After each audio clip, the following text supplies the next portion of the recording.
இந்த செலிபிரிட்டிஸோட வாழ்க்கையெல்லாம் உண்மையிலேயே எவ்வளவு போலியா இருக்கு. உங்களுக்கு சோஷியல் மீடியால காட்டப்படுறது எந்த அளவுக்கு உண்மையா இருக்கு? Paid social media trends, paid post, paid paparazzi, paid podcast இதெல்லாம் வச்சு தான் மூவியுடைய ஐபியை கிரியேட் பண்றாங்க. படங்களுடைய பாக்ஸ் ஆஃபீஸ் கலெக்ஷனை உங்களுக்கு காட்டும் போது அதுலயும் உங்களுக்கு ஒரு மிகப்பெரிய மோசடி செய்யப்படுது.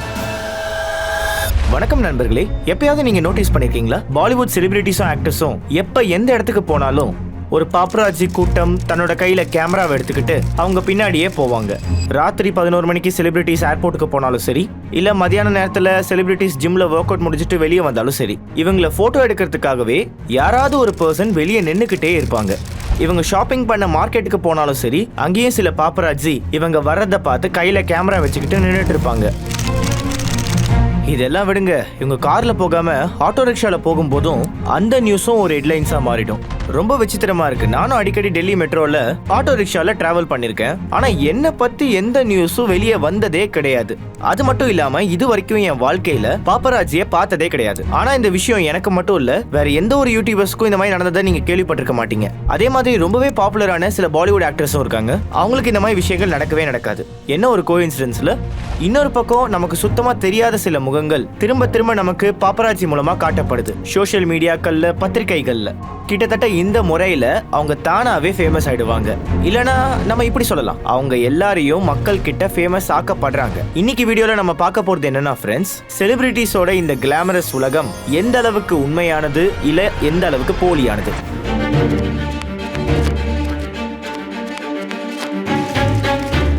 நண்பர்களே, இந்த காலத்துல பாப்பராட்சினா யாருன்னு சொல்லுவாங்க? செலிபிரிட்டிஸ் அண்ட் ஹையர் அஃபிஷியல்ஸை போட்டோ எடுக்கிறவங்கள இந்த மாதிரி சொல்லுவாங்க. நம்ம இந்தியாவில் சொல்லணும்னா தோ இவங்க தான். மேடம் மேடம் ப்ளீஸ் மேடம் ஒரு போட்டோ. மேடம் நான் எடுக்கல மேடம். இந்த பக்கம் மேடம். மேடம் ஒரே போட்டோ. சார் சார் சார் ஒரே ஒரு போட்டோ. ஃபோக்கஸ் பண்ணுங்க. Sir please sir please sir. டாமி கேண்டியா. பாப்பராட்சிங்கிற வார்த்தை ஆக்சுவலி ப்ளூரல். இதோட சிங்குலர்னா அது பாப்பராட்சோ. இதோட ஆரிஜின் எப்படி வந்துச்சுங்கிறது ரொம்பவே இன்ட்ரெஸ்டிங்கான விஷயம். 1960ல ஒரு இட்டாலியன் ஃபிலிம் வந்துச்சு. அதோட பேரு லா டோல்ச்சே வீட்டா. அந்த படத்துல வர ஒரு சைட் கேரக்டரோட பேரு பாப்பராட்சோ. அவர் ரொம்பவே அனாயிங் ஆனா ஃபியர்லெஸ் ரிப்போர்ட்டர். அவர் எந்த எல்லைக்கு போகவும் தயாரா இருந்தாரு, செலிபிரிட்டிஸை போட்டோ எடுக்கிறதுக்காக. இந்த பாப்பராட்சோங்கிற வார்த்தையை நான் ஏன் தேர்ந்தெடுத்தேன்னு படத்தோட டைரக்டர் ஆட்டோகிராஃப் பயோகிராஃபில சொல்லியிருக்காரு. அது ஒரு இட்டாலியன் ஸ்லாங்கா. அதோட அர்த்தம் என்னன்னா ஒரு மிகப்பெரிய சத்தம் போடுற கொசு. அந்த ரிப்போர்ட்டரோட பர்சனாலிட்டியை காட்டுறதுக்கு இது ஒரு சரியான வார்த்தைன்னு அவர் சொல்லியிருக்காரு. அப்படியே ஒரு கொசு மாதிரி நம்ம காது கிட்ட வந்து சத்தம் போட்டுக்கிட்டே இருக்கும். சில நேரத்தில் கடிக்கும், சில நேரத்தில் நம்மள தொந்தரவு பண்ணிக்கிட்டே இருக்கும். அந்த நியூஸ் ரிப்போர்ட்டர்ஸும் அப்படிதான். நிதிஷ் சாருக்கு உங்களுக்கு நடந்த மீட்டிங்ல என்ன பேசிட்டீங்க? வேற யாராவது பாருங்க. மீட்டிங் எப்படி போச்சு? அதை பத்தி பேச இது சரியான இடம் இல்ல. மத்தவங்களை டிஸ்டர்ப் பண்ண வேண்டாம். சார், உங்களுக்கும் அவங்களுக்கும் நடந்த மீட்டிங் எப்படி இருந்தது கேட்டேன். எதை பத்தியும் நான் கமெண்ட் பண்ண வேண்டிய அவசியம் இல்ல. மீட்டிங் நல்லபடியா நடந்ததா? நிதிஷ் சாரோட ஆசீர்வாதம் உங்களுக்கு கிடைச்சதா? அவர் நல்லபடியா இருக்காரா? இது பேசுறதுக்கு சரியான நேரம் இல்லன்னு ஏன் சொல்றீங்க? வேற யாராவது பாருங்க. எல்லாம் நல்லபடியா நடந்ததுன்னு மட்டும் சொல்லுங்க. 1961 டைம் மேகசின்ல பாப்பராட்சி மேல ஒரு ஃபியூச்சர் ஆர்டிக்கல் எழுதப்பட்டது. அதன் காரணமா இந்த பாப்பராட்சிங்கிற வார்த்தை ரொம்ப பாப்புலர் ஆயிடுச்சு. அந்த ஆர்டிக்கல்ல பாப்பராட்சிய ஒரு பசியோட இருக்கிற ஓநாய் கூட்டங்கள்னு சொல்லியிருந்தாங்க. இதுக்கு பின்னாடி ஒரு சிம்பிளான காரணம் இருக்கு. அந்த காலத்துல பாப்பராட்சி கல்ச்சர் இந்த விஷயத்துக்காக தான் ரொம்பவே ஃபேமஸ். சீக்ரெட்டா செலிபிரிட்டிஸ போட்டோஸ் எடுக்கிறதுல அவங்க ஃபேமஸா இருந்தாங்க. அவங்க அனுமதி இல்லாம அவங்க பிரைவசியை பத்தி கவலைப்படாம போட்டோஸ் எடுப்பாங்க. செலிபிரிட்டிஸ் பின்னாடியே போய் போட்டோஸ் எடுப்பாங்க. 1997ல டயனாவோட இன்ஃபேமஸ் கார் ஆக்சிடென்ட் இருக்கு இல்லையா, அதுல அவங்க மரணம் அடைஞ்சாங்க. உலகம் முழுக்க இந்த நியூஸ் பரவுச்சு. இதுக்கு பின்னாடி மிகப்பெரிய காரணமா சொல்லப்பட்டது பாப்பராட்சி தான். அன்னைக்கு ராத்திரி அவங்க வண்டியை கொஞ்சம் கூட வெக்கமே இல்லாம பாப்பராட்சி ஃபாலோ பண்ணாங்க. அவங்க கிட்ட இருந்து தப்பிக்கிறதுக்காக டிரைவர் வண்டியை வேகமா ஓட்டினாரு. அதன் காரணமா அவங்களோட கார் டனல்குள்ள நுழைஞ்ச உடனே ஒரு பில்லர்ல போய் இடிச்சிருச்சு. உலகம் முழுக்க இந்த ஒரு சம்பவத்தினால பாப்பராட்சியோட எத்திக்கல் பவுண்டரிஸ் கேள்விக்குள்ளாக்கப்பட்டுச்சு. இந்தியாவில் 1990s காலத்துல பாப்பராட்சியோட கல்ச்சர் ஜஸ்ட் ஆரம்ப கட்டத்துல இருந்துச்சு. 1991ஓட எக்கனாமிக் லிபரேஷனுக்கு அப்புறமா இன்டர்நேஷனல் பிராண்ட்ஸோட சேர்த்து டேப்லாய்டு கல்ச்சரும் இந்தியாக்குள்ள வந்துச்சு. Stardust, mid day, Bombay times and page 3 போன்ற மேகசின்ஸ் பாப்புலர் ஆக ஆரம்பிச்சது. யோகேன் ஷாவை இந்தியாவோட முதல் பாப்பராட்சோன்னு சொல்லுவாங்க. அந்த காலத்துல இன்டர்நெட், சோஷியல் மீடியாலாம் கிடையாது. அப்ப இந்த பாப்பராட்சியோட பிசினஸ் மாடல் ரொம்ப தெளிவா இருந்துச்சு. இது வரைக்கும் யாரும் எடுக்காத மாதிரி பாப்புலர் செலிபிரிட்டிஸோட போட்டோஸ் எடுக்கணும். அந்த போட்டோஸை மேகசின் அண்ட் டேப்லாய்ட்ஸ்க்கு விற்கணும். மக்களுக்கும் இந்த விஷயத்துல ரொம்பவே இன்ட்ரெஸ்ட் இருந்துச்சு. ஏன்னா அப்ப சோஷியல் மீடியா கிடையாது, செலிபிரிட்டிஸோட வாழ்க்கையை பத்தி யாருக்கும் அந்த அளவுக்கு தெரியாம இருந்துச்சு. இந்த செலிபிரிட்டிஸ் அவங்களோட உண்மையான வாழ்க்கையில எப்படி வாழ்றாங்கிறத தெரிஞ்சுக்க மக்களுக்கு ஆர்வம் இருந்துச்சு. எப்படி அவங்க வீட்டுல இருப்பாங்க, என்ன பண்ணுவாங்க, இந்த மாதிரி தான் இந்த கல்ச்சர் பாப்புலர் ஆச்சு. ஆனா இன்னைக்கு சோஷியல் மீடியா வந்ததுக்கு அப்புறம் இந்த சிஸ்டம் மொத்தமா தலைகீழ மாறிடுச்சு. இந்த பாப்பராஜிக்கு நேரடியா செலிபிரிட்டிஸ் கிட்ட இருந்தே அவங்கள போட்டோ எடுக்க, அவங்கள ஃபேமஸ் ஆக்கிறதுக்காக பணம் வாங்குறது ஒரு புது மாடலா இருந்துச்சு. நான் விளையாட்டுக்கு சொல்லல, நிறைய பாப்பராஜிஸ் இந்த விஷயத்தை ஓபனாவே அட்மிட் பண்ணிருக்காங்க. சின்ன ஸ்டார்ஸ்லாம் உங்களை கூப்பிடுவாங்களா, உங்க குரூப்புக்கு மெசேஜ் அனுப்புவாங்களா? சின்ன ஸ்டார்லாம் பே பண்றதுக்கும் தயாரா இருக்காங்க. அண்ணா ப்ளீஸ் என்ன ஷூட் பண்ணுங்க, பேர் சொல்லுங்க. எல்லாருமே புதுசா வந்தவங்க எல்லாருமே, இன்னைக்கு இருக்கிற பெரிய ஸ்டார் எல்லாருமே ஒரு காலத்துல சின்ன ஸ்டாரா தான் இருந்திருப்பாங்க. அவங்க அதாவது இப்ப இருக்க சூழ்நிலை பாத்தீங்கன்னா எல்லாமே கமர்ஷியல் ஆயிடுச்சு, அதுவும் பெரிய அளவுல. இப்போ 2 விதமான மாடல் உருவாகி இருக்கு. ஒரு வகை சோ கால்டு செலிபிரிட்டிஸ், பப்ளிசிட்டியை விரும்புறவங்க தான் ஃபேமஸ் ஆகிறதுக்காக பாப்பராஜி கிட்ட பணம் கொடுத்து போட்டோஸை எடுக்க சொல்லுவாங்க. ரெண்டாவது டாப் ஏ லிஸ்ட்ல இருக்கக்கூடிய உண்மையான செலிபிரிட்டிஸ், அவங்களுக்கு பப்ளிசிட்டியே தேவை கிடையாது. அவங்கள போட்டோஸ் எடுக்கிறதுக்காக அவங்க தேவையில்லாம பணம்லாம் கொடுக்க மாட்டாங்க. இருந்தாலும் அவங்களோட போட்டோஸை பார்க்கணும்னு பப்ளிக் கிட்ட டிமாண்ட் இருக்கு. நிறைய பேர் கேண்டிட் போட்டோவை பார்க்கணும்னு ஆசைப்படுவாங்க. அதனால அவங்க ரகசியமா போட்டோஸை எடுப்பாங்க. இந்த ரெண்டாவது கேட்டகரியில வரக்கூடியவங்க தான் ஷாருக் கான், அமீர் கான், விராட் கோலி போன்றவங்க. சார் ஒரே ஒரு போட்டோ எடுத்துறோம் சார், மாஸ்க் கழட்டுங்க சார். ஒரே ஒரு போட்டோ சார். நான் தான் சொல்றேன்ல, அப்புறமா வரேன், நாங்க போகணும். ப்ளீஸ் கேமரா வேற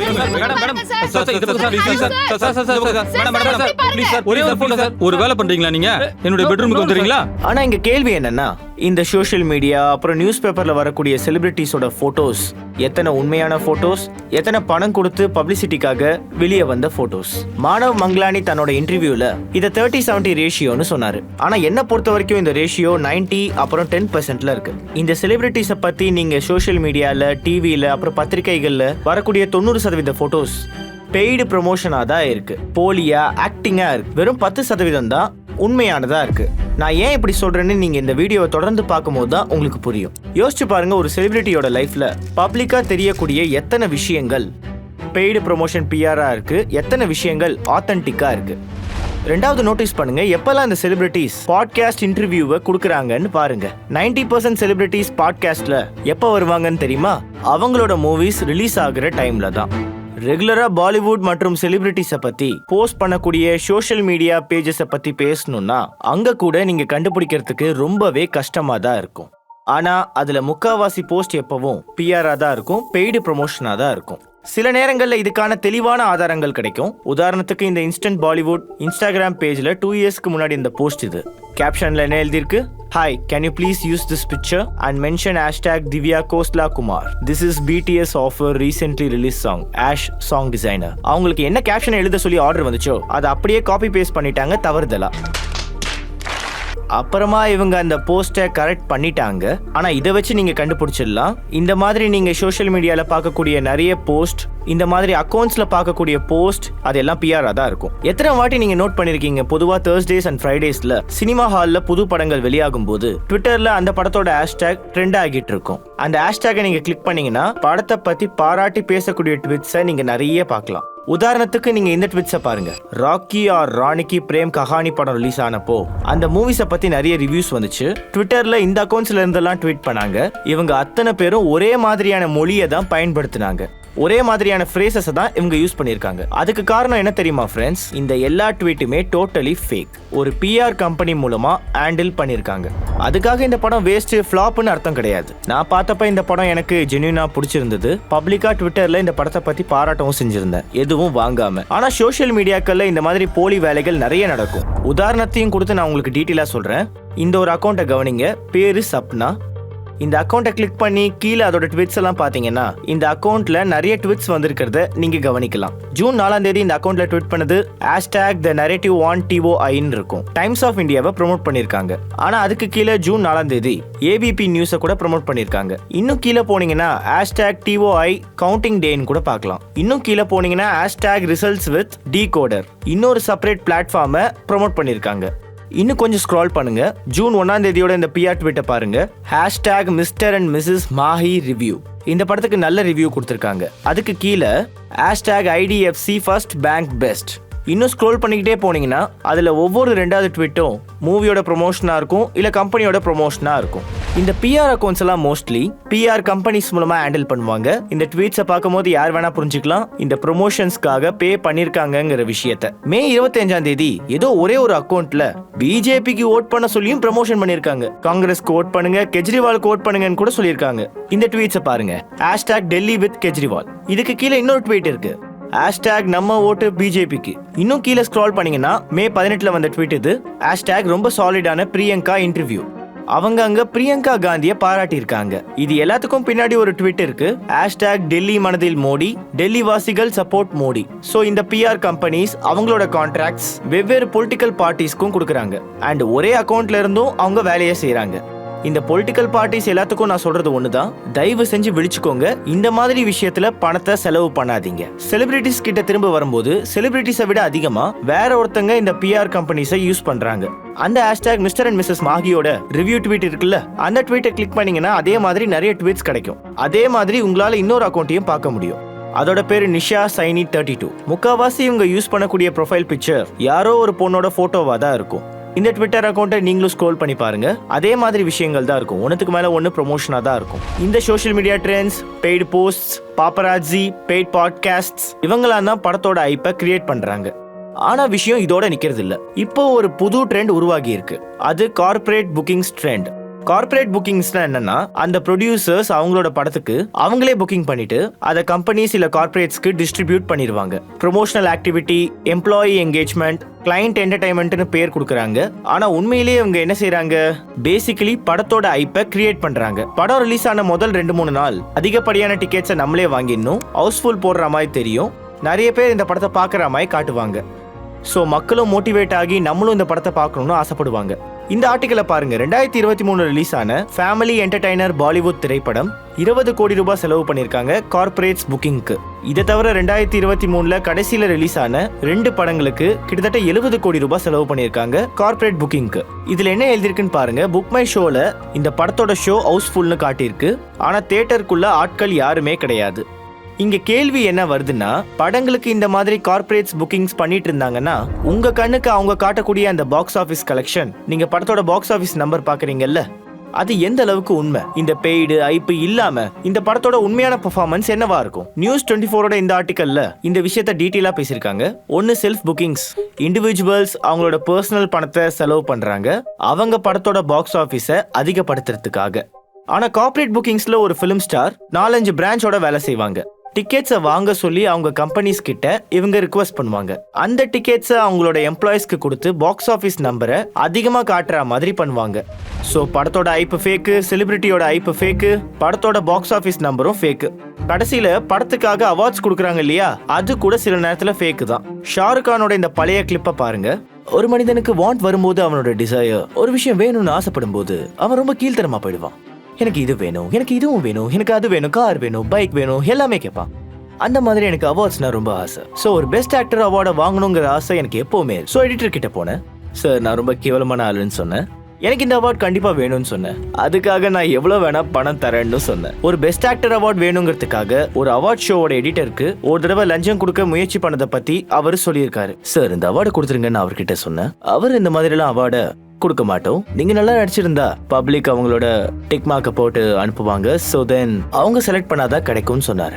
இந்த லஞ்சம் சக்சஸ்ஃபுல் ஆகல. ஆனா இந்த விஷயத்துல குற்றச்சாட்டு இருக்கு. ஆல்மோஸ்ட் எல்லா இண்டஸ்ட்ரியிலயும் அவார்ட்ஸ் எல்லாம் விலைக்கு வாங்கி விற்கிறாங்கன்னு சொல்றாங்க. இந்த அவார்ட் ஷோஸோட கிரெடிபிலிட்டி ஆல்மோஸ்ட் காணாம போயிடுச்சு. ஆலியா பட்டோட இந்த கிளிப்பை பாருங்க. Thank you. Okay, I say thank you to Jitesh, I say thank you to Filmfare, thank you Anu. நான் லிட்டரலாக ஜிதேஷ் கிட்ட சொன்னேன் என்னோட கிளாமர் ஸ்டைல் அவார்ட்ஸ் நடக்குதுன்னு. தேர்ட் அப்போ நீங்கள் கண்டிப்பாக வரணும்னு சொன்னப்போ நான் அவர்கிட்ட நான் வரேன் ஆனால் கண்டிப்பாக எனக்கு அவார்ட் கொடுக்கணும்னு. ஆனால் எனக்கு அப்போ எந்த அவார்ட் கிடைக்குதுன்னு எனக்கு தெரியாது. ஆனால் கொடுத்துட்டாங்க, அதான் உண்மை. அப்புறம் இந்த அவார்டு நீங்கள் எனக்கு கொடுத்ததுக்கு ரொம்ப நன்றி. எவ்வளோ அழகா ஓப்பனா கன்ஃபெஸ் பண்ணாங்க பாருங்க. அவங்களுக்கு அவார்ட் கொடுக்கலன்னா அந்த அவார்ட் ஷோல கலந்துக்க மாட்டேன்னு சொல்லியிருக்காங்க. மறுபடியும் சொல்றேன், ஆலியா பட்டோட எனக்கு பர்சனலி எந்த ஒரு பகையும் கிடையாது. ஆனா இங்க பாயிண்ட் என்னன்னா, இந்த மாதிரி விஷயங்கள் நடந்துட்டு இருந்தா அவார்ட் ஷோல என்ன கிரெடிபிலிட்டி மிச்சம் இருக்கும்? இப்பெல்லாம் நீங்க இன்னொரு விஷயத்தை கவனிச்சிருப்பீங்க, இந்த அவார்ட் ஷோஸ் அவங்களுக்கு பிடிச்ச மாதிரி என்ன கேட்டகரியில வேணாலும் அவார்ட்ஸை உருவாக்குவாங்க. முன்னாடி பாத்தீங்கன்னா best actor, best film, best director இதெல்லாம் தான் இருந்துச்சு. 2024 ஜி சினி அவார்ட்ஸோட கேட்டகரிஸை கொஞ்சம் பாருங்க. Hot and techie performer of the year award, nothing to hide award. இந்த வருஷம் நம்ம ஸ்டார் ஸ்கிரீன் அவார்ட்ல இப்போ நம்ம ஒரு புது அவார்டை இன்ட்ரோடியூஸ் பண்ண போறோம், த நத்திங் டு ஹைட் அவார்ட். என்ன அவார்டு இதெல்லாம்? அவங்க இஷ்டத்துக்கு எப்படி வேணா அவார்ட் கொடுப்பாங்களா? ஆக்சுவலி இந்த விஷயம் ஃபிலிம் இண்டஸ்ட்ரியோட நிக்கலங்க, இன்ஃப்ளூயன்சர் அவார்டுக்கும் இந்த நிலைமை தான். ஆண்டர்பிரனர் இந்தியாஸ் இன்ஃப்ளூயன்சர் அவார்ட் 2024 கேட்டகரியை பாருங்க. Trend setter of the year, best newcomer of the year, rising star of the year, young influencer of the year. Cosmopolitan blogger அவார்ட்ஸோட 2024 கேட்டகரியை பாருங்க. Fashion influencer award, emerging fashion influencer award, luxury fashion influencer award. வலுக்கட்டாயமா புது கேட்டகரிஸை உருவாக்குற மாதிரி இருக்கு. எல்லாருக்கும் ஏதாவது ஒரு அவார்ட்ஸை கொடுக்கணுங்கிற நோக்கம் இருக்கு. இப்ப என்ன பாருங்க, 20 மில்லியன் மேல சப்ஸ்கிரைபர்ஸ் இருக்கீங்க. எனக்கு இந்த மாதிரி எந்த ஒரு இன்ஃப்ளூயன்சர் அவார்டும் கிடைக்கல. ஏன் தெரியுமா? எனக்கு இன்விடேஷன்ஸ்லாம் வராம கிடையாது. அடிக்கடி அவார்ட்ஸ் கம்பெனி ஃபோன் பண்ணி நாங்க உங்களுக்கு இந்த அவார்ட்ஸ் கொடுக்குறோம்னு சொல்லுவாங்க. ஆனா அவங்க எப்பவுமே ஒரு கண்டிஷன் போடுவாங்க, பதிலுக்கு அவங்க எங்கிட்ட இருந்து ஏதாவது எதிர்பார்ப்பாங்க. டைரக்டா பணம் கொடுக்கலனாலும் இன்டைரக்டான ப்ரொமோஷனை அவங்க எதிர்பார்ப்பாங்க. பத்தாவதுக்கு எத்தனை அவார்ட்ஸை விலைக்கு வாங்குறாங்க, எத்தனை அவார்ட்ஸை பப்ளிசிட்டிக்காக கொடுக்குறாங்க, இது யாருக்கு தெரியும்? இந்த காரணத்தினால தான் ஃபிலிம் இண்டஸ்ட்ரியில அமீர் கான் போன்ற நடிகர்கள் கடந்த 20 வருடங்கள்ல எந்த ஒரு அவார்ட் ஃபங்க்ஷன்லயும் அட்டென்ட் பண்ணலன்னு சொல்றாங்க.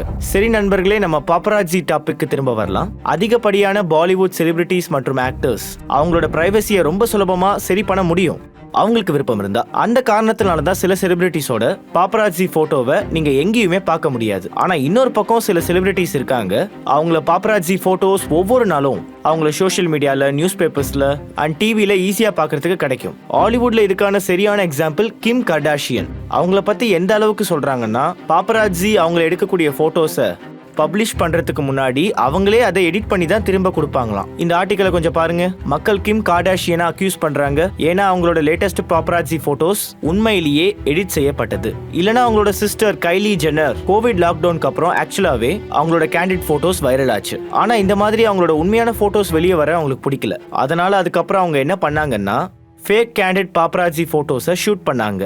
செலிபிரிட்டிஸோட இந்த போலி உலகத்துல சில ஜென்யூன் எக்ஸெப்ஷன்ஸும் இருக்கு. சில கேசஸ் பாத்தீங்கன்னா உண்மையிலேயே சில செலிபிரிட்டிஸ் பாப்பராஜியால வெறுத்து போயிட்டாங்க. உதாரணத்துக்கு ஜெயா பச்சனோட இந்த பாப்பராஜி வீடியோவை பாருங்க. மேடம் ப்ளீஸ் மேடம் ஒரு போட்டோ. நீங்களா யாரு? நீங்களா மீடியாவா? இந்த வீடியோ பார்க்கும் போதே உங்களுக்கு தெளிவா புரிஞ்சிருக்கும் அவங்களுக்கு இந்த விஷயங்கள் சுத்தமா பிடிக்கலங்கிறது.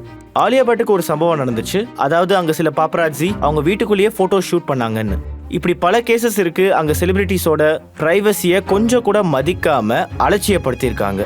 விராட் கோலியோட ஒரு வீடியோ வைரல் ஆச்சு. அங்க அவர் தங்கியிருந்த ஒரு ஹோட்டல் ரூமை யாரோ வீடியோ எடுத்திருக்காங்க. உள்ள நுழைஞ்சு அவரோட பொருட்களை யாரோ வீடியோ எடுத்திருக்காங்க. இதெல்லாம் பப்ளிக் பண்ணியிருக்காங்க. இப்படிப்பட்ட விஷயங்கள் நடக்காம இருக்கணும்னு பல செலிபிரிட்டிஸ் கண்டிப்பான நடவடிக்கையை எடுத்திருக்காங்க. எக்ஸாம்பிள் கட்ரீனா கைஃப் அண்ட் விக்கி கௌஷல் மேரேஜ்ல ரொம்ப ஸ்ட்ரிக்டாவே மக்கள் யாரும் எந்த ஒரு போட்டோவும் எடுக்க கூடாதுன்னு சொல்லியிருக்காங்க. பாப்பராஜி யாரும் அலோடு இல்ல. ஏதாவது ட்ரோன் பறந்துச்சுன்னா கூட அதை ஷூட் டவுன் பண்ணலாம்னு சொல்லியிருக்காங்க. அப்பதான் யாரும் போட்டோஸும் வீடியோஸும் எடுக்க முடியாம இருக்கும். இந்த மாதிரி பல வழிகளை செலிபிரிட்டிஸ் யூஸ் பண்றாங்க அவங்களோட பிரைவசியை ப்ரொடெக்ட் பண்ண. எக்ஸாம்பிள் ஹாலிவுட் செலிபிரிட்டிஸான Beyonce, Paris Hilton and Nick Jonas ஒரு ஆன்டி பாப்பராஜி ஸ்கார்ஃபை யூஸ் பண்றாங்க. அது உங்க போட்டோவை பிளாக் பண்ணிடும். அப்படியே போட்டோ எடுத்தா அது இந்த மாதிரி தான் தெரியும். ஆன்டி பாப்பராஜி ஸ்கார்ஃபை போட்டதுக்கு அப்புறமா டெய்லர் ஸ்விஃப்ட் ஒரு டீகாய் வண்டியை கூட யூஸ் பண்றாங்க பாப்பராஜி கிட்ட இருந்து தப்பிக்கிறதுக்காக. ஆனா செலிபிரிட்டிஸோட இந்த விசித்திரமான உலகத்துல சராசரி மக்கள் எப்படி பாதிக்கப்படுறாங்க? இப்படிப்பட்ட விஷயங்கள் தெரியாத சில பேர் இந்த செலிபிரிட்டிஸோட வாழ்க்கையை பார்த்து சுலபமா ஏமாந்து போயிடுறாங்க. அவங்களோட அப்பியரன்ஸ், அவங்களோட சக்சஸ், அவங்களோட ஹாப்பினஸ் அதெல்லாம் பார்த்து அன்ரியலிஸ்டிக் எக்ஸ்பெக்டேஷனை வளர்த்துக்கிறாங்க. சில பேர் செலிபிரிட்டிஸ் மாதிரி தெரியறதுக்காக நிறைய பேர் காஸ்மெட்டிக் சர்ஜரிஸ்லாம் கூட பண்ணிக்கிறாங்க. ஏன்னா அதுதான் ஐடியல் லுக்னு அவங்க நினைக்கிறாங்க. எக்ஸாம்பிள் இந்த ஈரானி பெண்மணியோட கேஸை பாருங்க. ஆஞ்சலினா ஜோலி மாதிரி தெரியணுங்கிறதுக்காக காஸ்மெட்டிக் சர்ஜரி எல்லாம் இவங்க பண்ணியிருக்காங்க. ஆனா அதுக்கப்புறமா இவங்க தன்னோட ஒரிஜினல் லுக் அது கிடையாதுன்னு சொல்லியிருக்காங்க. ஆனா உண்மையாவே செலிபிரிட்டிஸை பார்த்த எத்தனையோ பேர் காஸ்மெட்டிக் சர்ஜரியா பண்ணியிருக்காங்க. இன்னொரு பக்கம் இந்த ஃபேக் ஐபால் இன்ஃப்ளூயன்ஸ் ஆகி சில பேர் டேஞ்சரஸ் லெவல்ல ஃபேன் வர்ஷிப் பண்றாங்க.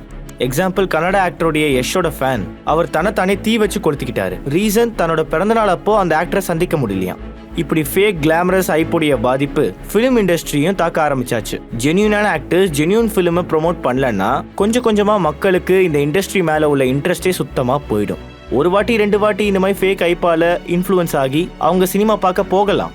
ஆனா திரும்ப திரும்ப கேவலமான படங்கள் வந்துச்சுன்னா, கேவலமான ஆக்டர்ஸை ப்ரொமோட் பண்ணா, நம்ப முடியாத போட்டோஸை நமக்கு சோஷியல் மீடியாலையும் நியூஸ் பேப்பர்லையும் காட்டினாங்கன்னா ஒரு காலகட்டம் வரைக்கும் தான் இதை சகிச்சுப்பாங்க. அதுக்கப்புறம் மக்களே சொல்ல ஆரம்பிச்சிருவாங்க, போதும் இதோட நிறுத்திக்கிங்கன்னு. இது ஒரு சிம்பிளான லெசன் தான் மக்களே. படத்தை பாருங்க, என்ஜாய் பண்ணுங்க. நான் செலிபிரிட்டிஸோட இந்த போலி உலகத்துக்குள்ள தேவையில்லாம உங்க டைமை வேஸ்ட் பண்ணாதீங்க. இதனால உங்களுக்கு எதுவும் கிடைக்க போறது இல்ல.